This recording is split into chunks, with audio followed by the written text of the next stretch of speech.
దేవుడే ప్రేమ చేత దేవుని బిడ్డలారా ఈ సర్వ సృష్టిని నిర్మించినట్లుగా బైబిల్ చదివిస్తా ఉన్నది.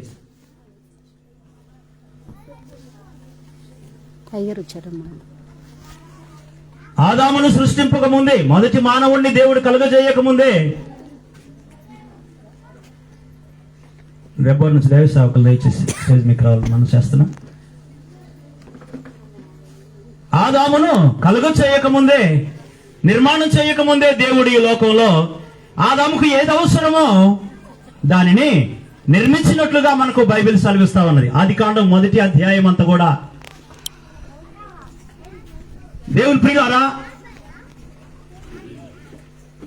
5 రోజులు సృష్టిని నిర్మాణం చేసి 6వ రోజులో కూడా చేసి ఇక మానవుని నిర్మించాడు దేవుడు. మానవుడు లోకంలోనికి రాకముందే దేవుడు మానవుని యొక్క అవసరతలన్నీ ఎరిగిన వాడై మానవుణ్ణి ప్రేమించి పిల్లరా సమస్త సృష్టిని నిర్మాణం చేసినట్లుగా బైబిల్ అంటా ఉన్నది. దేవుని బిడ్డలారా, అందులో దేవుని ప్రేమ దాగి ఉన్నది. ఆ ప్రేమ మనుషులు చూడాలని దేవుడు కోరుకుంటున్నాడు. కుటుంబ వ్యవస్థ, భర్త, భార్య, పిల్లలు, అక్కడ నుంచి ప్రారంభమైన ఈ కుటుంబ వ్యవస్థలో తాతలు, నాయనమ్మలు, అమ్మమ్మలు, ఎంతో మంది బంధువులు, పేదలు, దిక్కులేని వాళ్ళు, అనాథలు, విధవరాళ్ళు, వృద్ధులు, సమాజంలో మన చుట్టూ ఎంతో మంది. ఇది ఒక కుటుంబ వ్యవస్థగా దేవుని బిడ్డలారా మనకు ఈ లోకంలో కనపడతా ఉన్నది. దేవుని ప్రేమ ఈ లోకంలో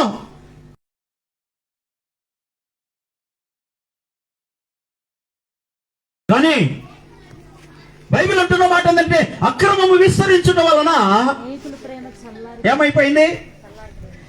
అందరి ప్రేమ చల్లారిపోయింది.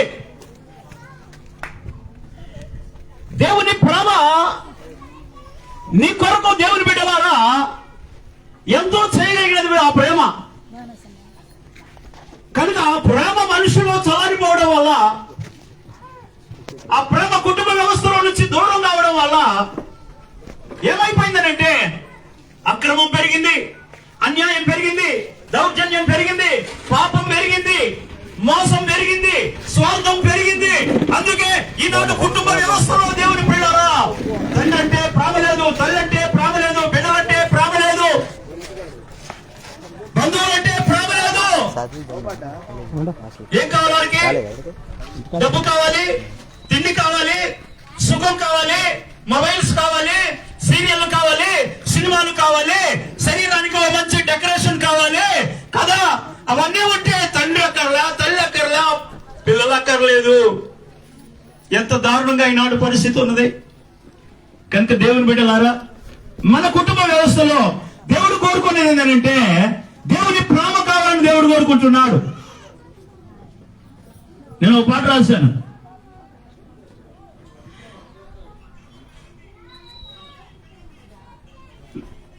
ఈ లోకములో నా ఉన్న ప్రేమ కన్నా దేవుని ప్రేమ ఎంతో గొప్పది. ఆ దేవుని ప్రేమ ఎంతో గొప్పది అంటూ, మనిషి ప్రేమలో స్వార్థం ఉన్నది, యేసు ప్రేమలో శాంతం ఉన్నది. మనిషి ప్రేమలో మరణం ఉన్నది, యేసు ప్రేమలో జీవం ఉన్నది కదా. నమ్మితే నీకు నిత్య జీవమన్నా, నమ్మకపోతే నిత్య నరకమన్నా. చెప్పు. మనిషి ప్రేమలో ఈనాడు స్వార్థం, ప్రేమ ప్రేమ ప్రేమ అంటూ దేవుని బిడ్డలారా ఎంతమంది ఈనాడు మరణానికి గురవుతా ఉన్నారు. ఇంకొక మాట, లంచం లేకపోతే బిడ్డలు తల్లిని ప్రేమించడం లేదు. నిజమే. ఆనాడు దేవుని బిడ్డలారా 12 మంది పిల్లల కన్నా తల్లులు ఉన్నారు ఈ లోకంలో. ఇప్పుడు కూడా 6-7 మంది సంతానం ఉన్నటువంటి తల్లులు ఉన్నారు. ఒక్క తల్లి ఆనాడు 12 మందిని, 15 మందిని, 6గురిని, 7గురిని, 4గురిని, 5గురిని కని పెంచి పెద్ద ఈనాడు 12 మంది కలిసి, 6 కొడుకులు కలిసి, 2 కొడుకులు కలిసి ఒక్క తల్లిని ప్రేమించలేకపోతున్నారు. ఆ తల్లి యొక్క భారాన్ని భరించలేకపోతా ఉన్నారు. చూడండి, కాబట్టి దేవుని ప్రియులారా, ఇక్కడ ఏమైందంటే నిజమే స్వార్థం అనేది పెరిగిపోయింది. కాబట్టి కుటుంబ వ్యవస్థలో దేవుని ప్రియులారా, దేవుడు ప్రేమ కుటుంబ వ్యవస్థలో ఉండాలని దేవుడు కోరుకుంటున్నాడు. నిజమే, ఈనాడు స్వార్థము భయంకరమైనటువంటి ప్రియులారా లోక సంబంధమైన ఆలోచనలతో కుటుంబ వ్యవస్థలో ఆ ప్రేమకు దేవుని బిడ్డలారా స్థానం లేకుండా పోయింది. అందుకే నిజమైన ప్రేమ నిజంగానే కరువైపోయింది. అందుకనే భయంకరమైన సంగతులు మనం చూస్తా ఉన్నాం ఈ లోకంలో. కుటుంబ వ్యవస్థ దేవుని బిడ్డలు ఉండటానికే కుటుంబం కదా, ఉండటానికే కుటుంబంగా కనపడుతుంది, కానీ అక్కడ ప్రేమ కనిపించటల్లా, లోబడే తత్వం కనిపించట్లా, మాట వినే తత్వం కనిపించటల్లా. అయితే దేవుని ప్రియులారా, ఈ సమయంలో కుటుంబ వ్యవస్థలో ప్రాముఖ్యంగా మనం తల్లిదండ్రుల్ని మనము ప్రేమించాలని బైబిల్ అంటా ఉన్నది. వృద్ధులను మనం ప్రేమించాలని బైబిల్ అంటా ఉన్నది.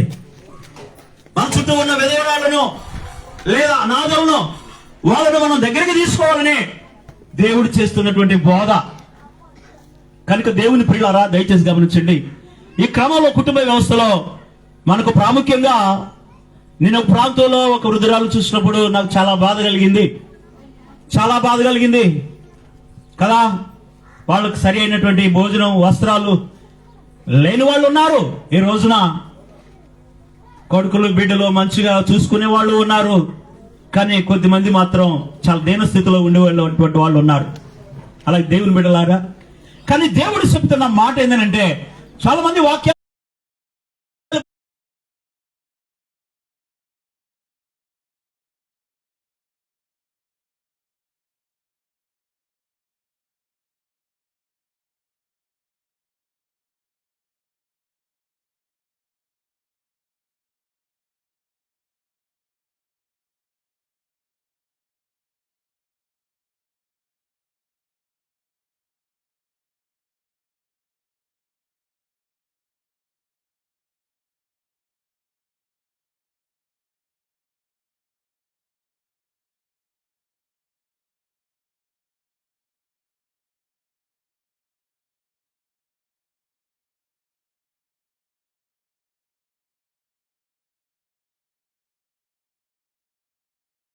బోధిస్తారు, చాలా మంది ఏదో చేస్తారు, కానీ క్రీస్తు యొక్క ప్రేమను, దేవుని యొక్క ప్రేమను మనుషుల గుండెల్లోనికి, కుటుంబాల్లోనికి తీసుకెళ్లేటువంటి భక్తి, ఆ బోధలో దేవుని బిడ్డల చాలా కరువు అయిపోయాయి.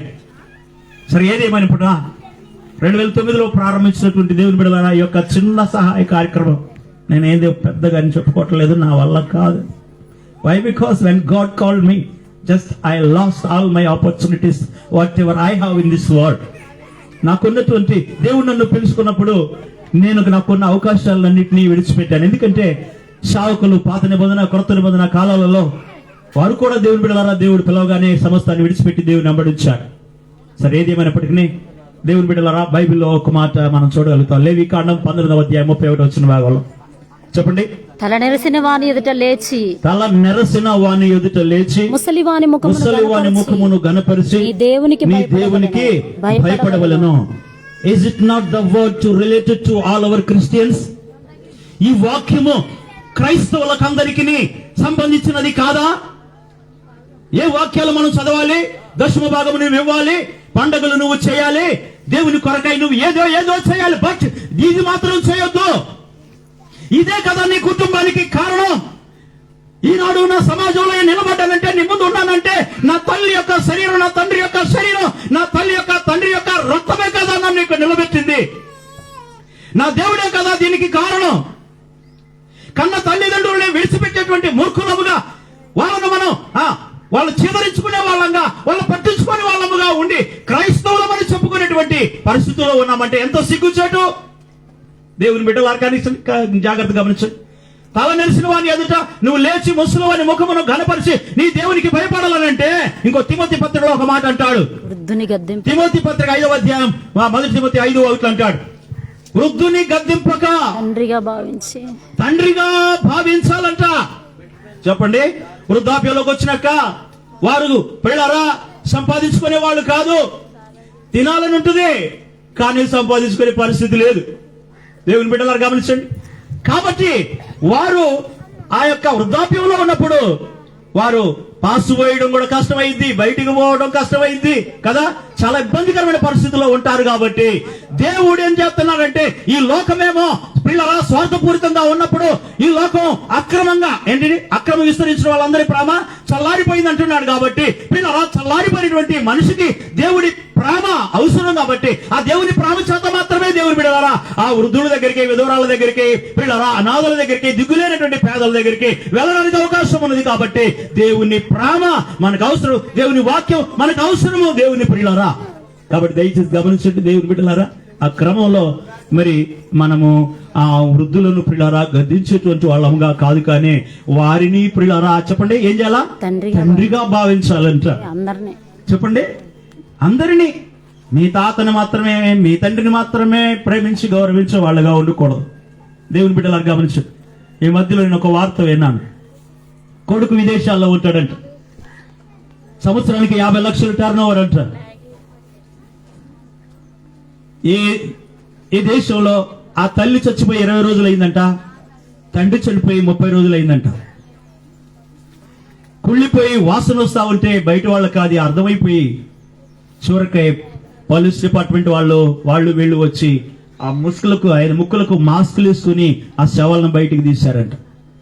అయినా కానీ కొడుకు ఫోన్ చేయలేదంట, చూడలేదంట, పట్టించుకోలేదంట.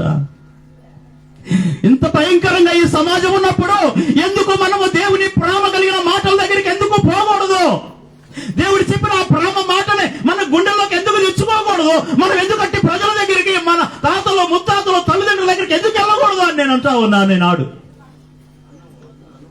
ఈ లోకంలోకి మనం ఏది తీసుకొని రాలేదు, ఏమీ తీసుకొని పోలేమని బైబిల్ అంటుంది కదా. వచ్చేటప్పుడు వెండి బంగారాలు ధరించుకొని వచ్చావా? చెప్పు. వచ్చేటప్పుడు నీ యొక్క ముఖానికి అంతా ఏదో డెకరేషన్ చేసుకుని వచ్చావా? ఆస్తులు పట్టుకొని వచ్చావా? మరి పోయేటప్పుడు కూడా నువ్వు సంపాదించిందంతా వదిలిపెట్టి వెళ్ళిపోవాలి కదా సమాధిలోకి.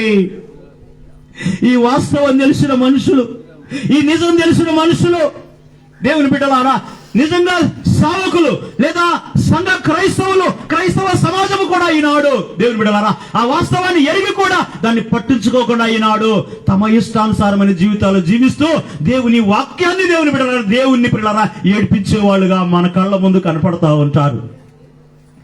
దయచేసి దేవుని ప్రియులను గమనించండి. అందుకనే వృద్ధుల్ని మనం గద్దించొద్దు కదా.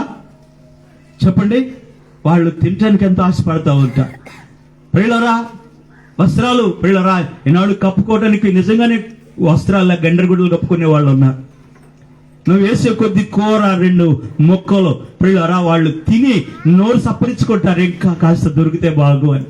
అరటిపళ్ళు నువ్వు తీసుకుపోతా ఉంటుంటే నాకు ఒక 2 ఇస్తే బాగు అని ఆశపడతా ఉంటారు. ఎందుకంటే వారి స్థితి ప్రియులరా నిస్సహాయ స్థితి.